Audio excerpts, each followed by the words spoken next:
O tesoureiro do projeto da Wonderland é o Sifu, mas na verdade quem Sifu fomos nós.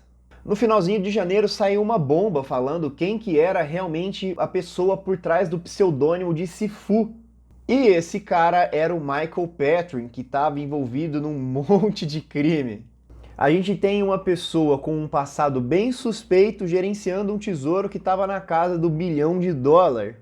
Então, quando isso veio à tona, foi uma bomba.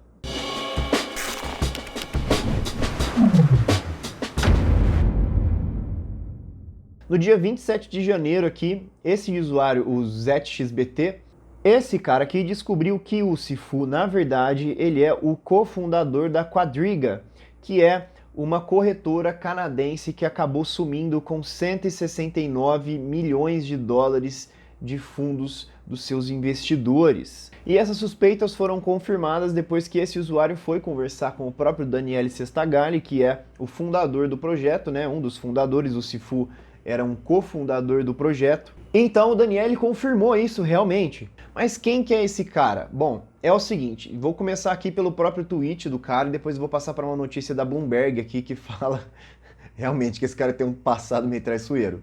Bom, então qual que foi a notícia que esse cara trouxe à tona? É o seguinte, antes da própria Quadriga, né, que foi aquela corretora, que na verdade no fim das contas ele não foi declarado culpado em relação à própria Quadriga, antes da Quadriga, né, aquela exchange, ele ajudou a administrar uma quadrilha de roubo de identidade chamada Shadow Crew. E em relação a isso, né, diferentemente da própria Quadriga, ele acabou sendo declarado culpado. Enquanto isso, o Daniele continua falando que está tudo bem. Isso enquanto um fundo gigantesco na casa dos bilhões de dólares está na mão de um cara que já foi condenado por vários crimes. Bom, e logo em seguida ele fala o que é óbvio, né? Se a gente soubesse que esse cara, com esse passado, estava gerenciando aqui os fundos da Wonderland, nem ele e muito provavelmente a maioria das pessoas não teriam investido na Wonderland. O que aconteceu depois disso? O Daniele comentou que ele preferiu valorizar o tempo que ele passou junto com o Sifu, né? Porque inicialmente ele era anônimo, o Daniele e o Sifu fundaram a Wonderland de maneira conjunta, mas o Sifu era anônimo. Depois de um tempo, o Daniele realmente descobriu quem que era o Sifu falou pro Daniele quem que ele era, contou do passado dele, e ele falou que por conta do tempo que eles já estavam juntos, do trabalho que eles já desenvolveram junto e tudo mais, ele decidiu manter o Sifu. E para ele tava tudo bem, porque o cara estava gerenciando o tesouro e tal, ele já estava com alguns feitos interessantes, né? Por exemplo, a BSGG, né? A BetSwap tinha se multiplicado bastante depois da compra da Wonderland, então ele estava gerenciando o tesouro de uma maneira eficiente, né? Segundo o que o Dani acreditava. Então, por conta desse passado, ele acabou decidindo manter ele. Só que, quando isso veio à tona, a comunidade ficou indignada. Porque a gente tem um cara com um passado criminoso, já foi condenado, já participou de uma corretora que simplesmente desapareceu com os fundos dos investidores, e esse cara estava gerindo um tesouro bilionário. E depois dessa loucura toda aqui, eles até cogitaram encerrar o projeto. Como que eles fariam isso? Depois de todo esse tempo, eles simplesmente devolveriam os fundos do projeto para os investidores, né? Eles pegariam proporcionalmente a detenção do market cap do projeto, eles pegariam e devolveriam o tesouro. Por exemplo, se o tesouro tem X% em Avax, X% em mim e tudo mais, eles pegariam e devolveriam isso proporcionalmente para quem tem time ou WMemo guardado, por exemplo, em relação ao market cap. Então, por exemplo, se você tem 1% do market cap da Wonderland, você receberia aí 1% dos fundos do tesouro. Isso seria até interessante porque o valor do tesouro está superior, a detenção de valor do tesouro está superior ao valor do próprio time. Então, o projeto tem mais dinheiro em caixa do que o valor da própria moeda. Então, isso seria até benéfico para os detentores do token, porque eles receberiam mais do que eles realmente têm agora. Mas acabou que depois da votação eles chutaram o Sifu para fora do projeto e decidiram continuar. Na votação para poder encerrar o projeto, a maioria das pessoas votaram para realmente continuar o projeto. Desde então o projeto está parado, eles não estão fazendo novos investimentos. O airdrop, por exemplo, de BetSwap está parado, eles ainda não fizeram. Pode ser que ele saia hoje mesmo. Eu vou até conferir aqui se já caiu algum BetSwap aqui na minha carteira, mas eu acredito que não. Bom, dei uma conferida aqui, ainda não caiu.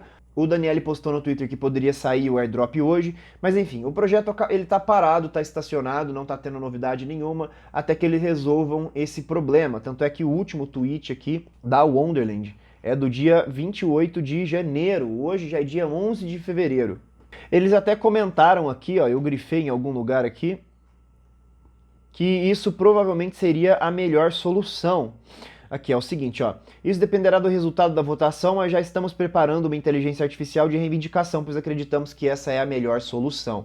Então, os próprios gestores do projeto acreditavam que era a melhor solução, declarar como encerrado a Wonderland, devolver os fundos para todo mundo e declarar esse projeto como encerrado, esse fork como um projeto aí que não deu certo. Mas a comunidade é bem engajada, a comunidade gosta muito do projeto, eles votaram para não encerrar. Bom, eu gosto bastante do projeto, não sei se realmente foi a melhor opção continuar, mas já que continuou, vamos seguir o barco, né? Até uma coisa que eu acho interessante, pessoal, que tá me fazendo pensar bastante em relação ao projeto, talvez até aportar mais, eu tô pensando nisso. Se eu for tomar uma decisão dessa, eu vou avisar no grupo exclusivo da Jornada Cripto. Inclusive, se você tem interesse, a pré-venda ainda está aberta. Primeiro link da descrição, você vai ter mais detalhes lá. Fechou? Se você quer aprender mais, quer ficar por dentro do mercado de criptomoedas, como você toma suas próprias decisões, como você faz as suas análises, como identificar as criptomoedas que realmente têm um potencial de alta valorização, em vez de você ficar caindo no papo da galera que fala que a nova moeda pode se valorizar 50.000%, tudo mais, enfim. Quando a gente olha aqui no backing per WMemo, o que isso significa? É quanto que o Tesouro tem para cada WMemo que eles têm em circulação. Isso significa que eles têm 35 mil dólares para cada WMemo, isso nos fundos do Tesouro. E o valor do memo é 26 mil dólares, o que significa que cada WMemo tá aí valorizado 10 mil dólares, 11 mil dólares na verdade, a mais do que o próprio valor do memo. O valor intrínseco, né, o valor que o Tesouro detém, tá 10 mil dólares a mais do que o valor da própria moeda. Em teoria, pessoal, o Tesouro deveria recomprar o projeto, fazer o chamado buyback, né? Comprar de volta para o preço se manter, estabilizar, né? Junto com o backing per WMemo, por exemplo. Então, quando começasse a cair abaixo disso, o Tesouro deveria recomprar para poder jogar esse preço para cima de volta. Tipo, o Tesouro tem mais valor do que ele realmente está precificado, então o Tesouro deveria vender um pouco desse para poder recomprar o próprio time e estabilizar esse preço. Mas o que aconteceu? Esse mecanismo foi realmente ativado, mas qual que foi o problema? As baleias começaram a manipular o preço. Imagina que você sabe exatamente o preço que tem para comprar. Vamos supor que eu tenho esse Michael Wazowski aqui. Vamos supor que eu sei que tem alguém que vai me vender esse Michael Wazowski aqui por R$5. Então, eu sei que eu sempre vou conseguir recomprar isso aqui por R$5. Mas eu sei que eu consigo vender ele também por 8, por exemplo. Então eu vou lá, vendo ele por 8, compro por 5, vendo por 8, compro por 5, vendo por 8, compro por 5. O que aconteceu? As baleias começaram a jogar o preço sempre para onde ia ativar o buyback e elas começavam a recomprar junto com o buyback. Então elas jogavam, vendiam mais caro para poder recomprar junto com o Tesouro, sabendo que ele ia fazer esse buyback. E isso fez com que ficasse com uma situação insustentável para o buyback. Então, ficar fazendo esse buyback simplesmente ia falir o projeto. Então, os buybacks pararam. O Wonderland parou de recomprar aí os próprios tokens para não cair junto nessa manipulação. Não julgam os caras que estão fazendo isso. Tem gente até mesmo que faz arbitragem, por exemplo, vê um token que está um preço um pouquinho maior no lugar e eles vêm e compram onde está mais barato para vender onde está mais caro. Enfim, eu não julgo, se eu tivesse poder aquisitivo para fazer isso valer a pena, eu também faria. Muito provavelmente vocês fariam também. Normalmente a galera quer apontar o dedo na cara de baleia é a pior coisa que tem, mas normalmente se vocês fossem uma baleia, vocês fariam a mesma coisa. Então eu não quero ser hipócrita e falar, é baleia, é um cara malvadão. Enfim, eu e a maioria das pessoas provavelmente fariam isso, vocês não deixariam dinheiro na mesa assim, aproveitariam oportunidades. Até mesmo porque se vocês não fizerem, outra pessoa vai fazer. Então, nesse meio tempo, a gente teve o Sifu aqui, que eu vou mostrar uma matéria interessante que fala sobre ele, sobre os crimes que ele foi condenado.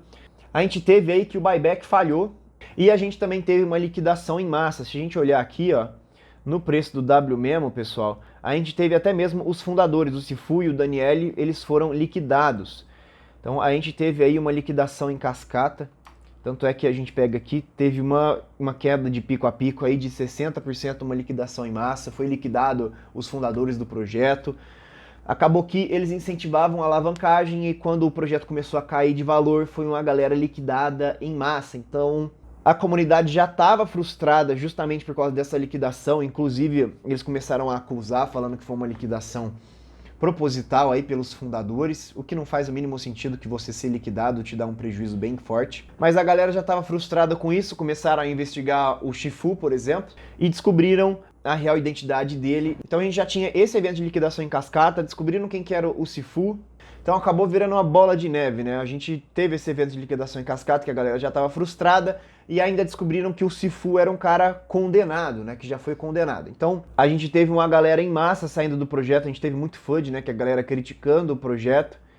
Inclusive eu mesmo pensei em sair, porque parecia muito que a Wonderland era um golpe depois de tudo isso que aconteceu. Mas acabou que não é, tanto é que eles tentaram devolver aí o projeto para todo mundo, devolver os fundos. E se fosse uma rug pull, eu acho que eles já teriam muita oportunidade de sumir com os fundos de todo mundo, né?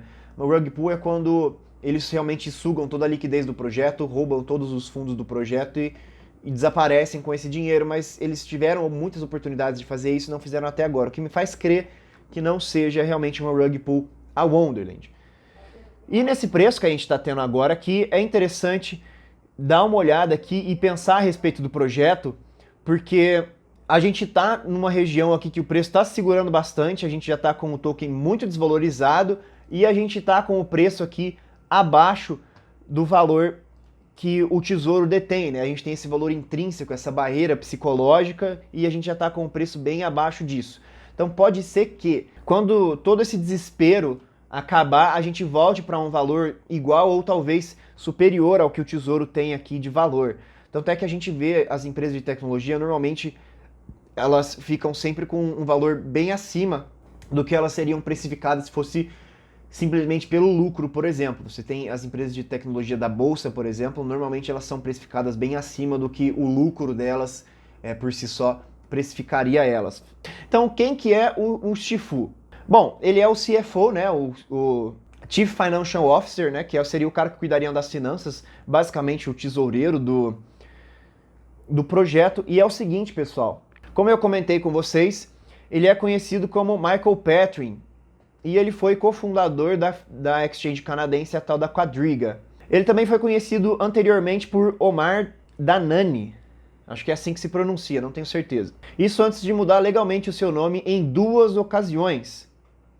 Ele já passou 18 meses na prisão federal dos Estados Unidos e foi deportado para o Canadá depois de ser declarado culpado por conspiração por cometer fraude em cartão de créditos em bancos em 2005, além de furto, roubo e fraude de computador 2 anos depois. Mais tarde ele se afiliou à Quadriga, a falida exchange. Mais tarde ele se afiliou ao cofundador da Quadriga, o Gerard Cotton, nos primeiros dias da Bolsa Canadense. Embora os homens tenham se separado no início de 2016, Patrin não foi acusado de nenhum delito relacionado ao colapso da Quadriga. A Quadriga cativou o mundo das criptomoedas desde a morte de Cotton em 2018, que revelou uma grande fraude maciça que causou pelo menos 169 milhões ou 133 milhões de dólares em perdas. Isso aqui é dólar canadense, tá? Então foram 169 milhões de dólares canadenses em perdas ou 133 milhões de dólares estadunidenses, né? O dólar padrão.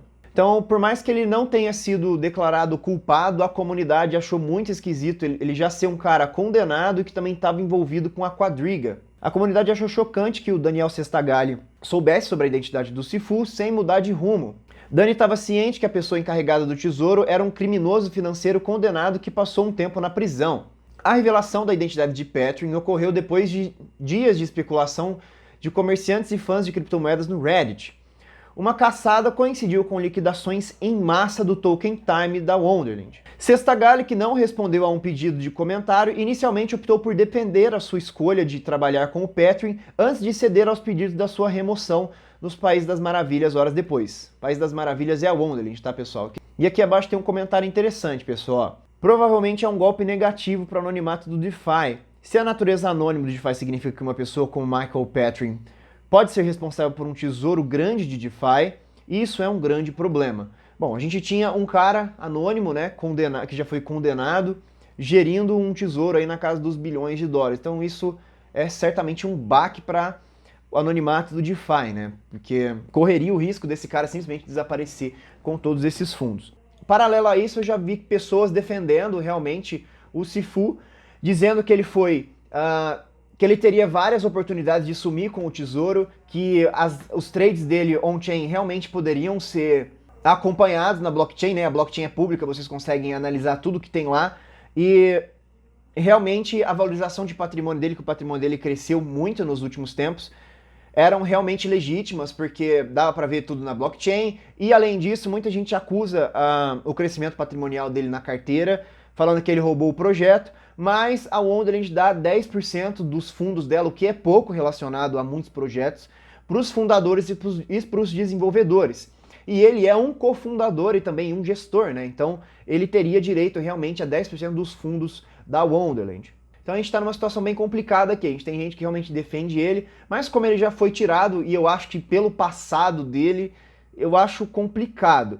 O Daniel falou que todo mundo merece uma segunda chance, de certa forma. Depois de eu ver os comentários da galera realmente defendendo o Sifu e eu dando uma olhada assim, eu acabei ficando um pouco neutro, porque por mais que ele tenha esse passado obscuro aí, ele realmente teve muitas oportunidades, só que realmente é interessante não colocar a mão no fogo por ninguém. Então eu não fico pensando muito a respeito disso, justamente porque ele já foi tirado do projeto, então eu não fico quebrando cabeça justamente por causa disso. O cara já foi tirado, ficar analisando todo o passado dele, ver quem que ele é e tal, não é mais relevante porque ele não tá mais gerindo o projeto, então tanto faz. Bom, pessoal, tendo isso em mente, o projeto está bem parado agora, eu acho que não vai ter baleia querendo entrar, por exemplo, e a gente normalmente precisa de baleias entrando para realmente movimentar o preço para cima. A gente pode até olhar o gráfico aqui que ele está bem estagnado, aqui está numa consolidação, né? Para criptomoedas aqui é uma variação razoavelmente pequena. O preço conseguiu se segurar aqui, fez um fundo duplo e começou a subir, agora está consolidado aqui em cima. E o preço, pessoal, do backing aqui per WMemo tá aqui nessa região, ó. Então, talvez a gente tenha aí uma possibilidade de valorização ainda de, vamos ver aqui, a gente ainda tem uma possibilidade de valorização aí do WMemo de 35% mais ou menos. Pode ser que isso aconteça, eu ainda tenho que pensar bastante em relação a isso, eu não tenho certeza se eu vou realmente aportar uma grana para eu fazer trade, que eu não vou mexer na minha carteira que eu coloquei os $100 lá para poder ver o que vai virar depois de um ano. Já que eu tô fazendo isso, já que eu resolvi esperar, já que o Sifu já saiu, a galera resolveu continuar com o projeto, o preço aí deu uma segurada, eu vou realmente sentar em cima dos meus WMemo e vou continuar. Antes que a galera me pergunte no comentário, galera, pelo amor de Deus, porque eu tenho certeza que vai vir um monte de gente perguntando, WMemo rende os juros? Sim, cara! Cara, vocês deveriam ter estudado pelo menos o mínimo antes de colocar dinheiro no projeto. Os caras não sabem se um projeto altamente inflacionário está rendendo juros para eles e coloca dinheiro lá sem saber, por exemplo, se WMemo vale juros. Eu já falei isso em vários vídeos, eu vou bater nessa tecla. WMemo tá rendendo os juros. WMemo é embrulhado com os rebases rendendo, tá? Então, pessoal, pelo amor de Deus, vocês querem investir, mas vocês não sabem o mínimo do que vocês estão fazendo. Aí a galera vai me mandar mensagem no Instagram, vai mandar áudio de vários minutos e tal. Minha inbox, os comentários aqui do YouTube estão tudo recheado. Pessoal, pelo amor de Deus, saibam onde vocês estão colocando o dinheiro. Se vocês acompanhassem o Twitter, eu já mostrei o Twitter de todo mundo que seria interessante vocês acompanharem aqui, para vocês saberem o que está acontecendo. Eles já falaram isso no Twitter, eu já falei isso em vídeo. Lá na comunidade também, se vocês já teve um monte de gente perguntando e a galera já respondeu também. Inclusive tá no link da descrição também o grupo da comunidade Libertos. Então assim, pessoal, eu vou ter que dar esse puxão de orelha para vocês. Se vocês realmente querem investir, pelo menos saibam o mínimo vocês precisam saber. Então, sim, antes que venham mais perguntas, WMemo tá rendendo os rebates. Você não precisa de colocar em staking, ele já é em staking e embrulhado. Então você só compra ele e senta em cima, que é exatamente o que eu vou fazer. Vocês precisam saber de gerenciamento, precisam saber aí o que está acontecendo com o token, precisam saber o mínimo, tá? Tipo assim, se vocês têm interesse realmente em saber o que vocês estão fazendo, tem o primeiro link da descrição, que é sobre a pré-venda do curso Jornada Cripto. Lá vocês vão conseguir aprender tudo do mercado, do básico ao avançado, e tá com um super desconto aí justamente por ser a pré-venda. Mas vocês não precisam realmente vir comprar o meu curso não, pessoal. Eu digo isso justamente porque as pessoas investem muito e elas não sabem o mínimo. O básico do básico era você entender o que é o Time, o Memo ou o WMemo, e a galera investe uma grana pesada sem nem saber isso. Então é isso que eu vou fazer. Eu provavelmente vou ficar sentado em cima dos meus tokens, Talvez eu abra uma carteira aí nova para poder fazer trades com o WMemo, porque, igual eu já comentei com vocês, tem estratégias de trading com essa moeda, mas eu não fazia ela justamente porque eu comprei para poder ficar parado, para poder ver o que ia virar. E agora talvez seja um momento interessante de fazer alguns trades, mas isso é uma coisa avançada. Eu vou comentar bastante sobre isso no grupo da comunidade da Jornada Cripto. Aqui eu posso comentar alguns resultados, falar sobre como que eu fiz isso e tal, mas é complicado porque a galera não tem noção, cara. Os caras querem ganhar dinheiro, mas acham que é um pó de plim-plim-plim, uma fórmula mágica. Mas uma coisa aqui que é muito interessante é realmente o backing per WMemo aqui. Eu vou ficar de olho nisso, isso aqui é um ponto interessante para vocês prestarem atenção, pessoal. Mas não tem como levar isso aqui como regra, porque as outras DAOs vararam esse preço aqui e foram até o fundo do poço sem respeitar o valor aqui do backing, tá? Então não precisa de levar isso aqui como regra, vocês têm que levar isso aqui como um ponto em consideração na análise de vocês, mas não pode levar isso aqui como regra. A gente tem vários exemplos de backing per o token da DAO que acabou não virando nada. Bom, então essas foram as novidades do projeto. Deixa o like se você gostou, se inscreve no canal para continuar recebendo esse tipo de conteúdo e várias dicas interessantes. Primeiro link da descrição para você realmente aprender de verdade como se posicionar bem no mundo das criptomoedas, até mesmo quando você tem pouco tempo para poder ficar analisando. E isso sem perder dinheiro, igual essa galera que não tem noção, realmente com estratégia. Estratégia para pessoas que têm pouco tempo e também estratégias para pessoas que querem fazer trades mais avançados. Fechou? Primeiro link da descrição, você vai cair num vídeo onde eu explico o curso Jornada Cripto. Meu nome é Tony Mark, muito obrigado por assistir até aqui. Deixa o like, valeu, falou!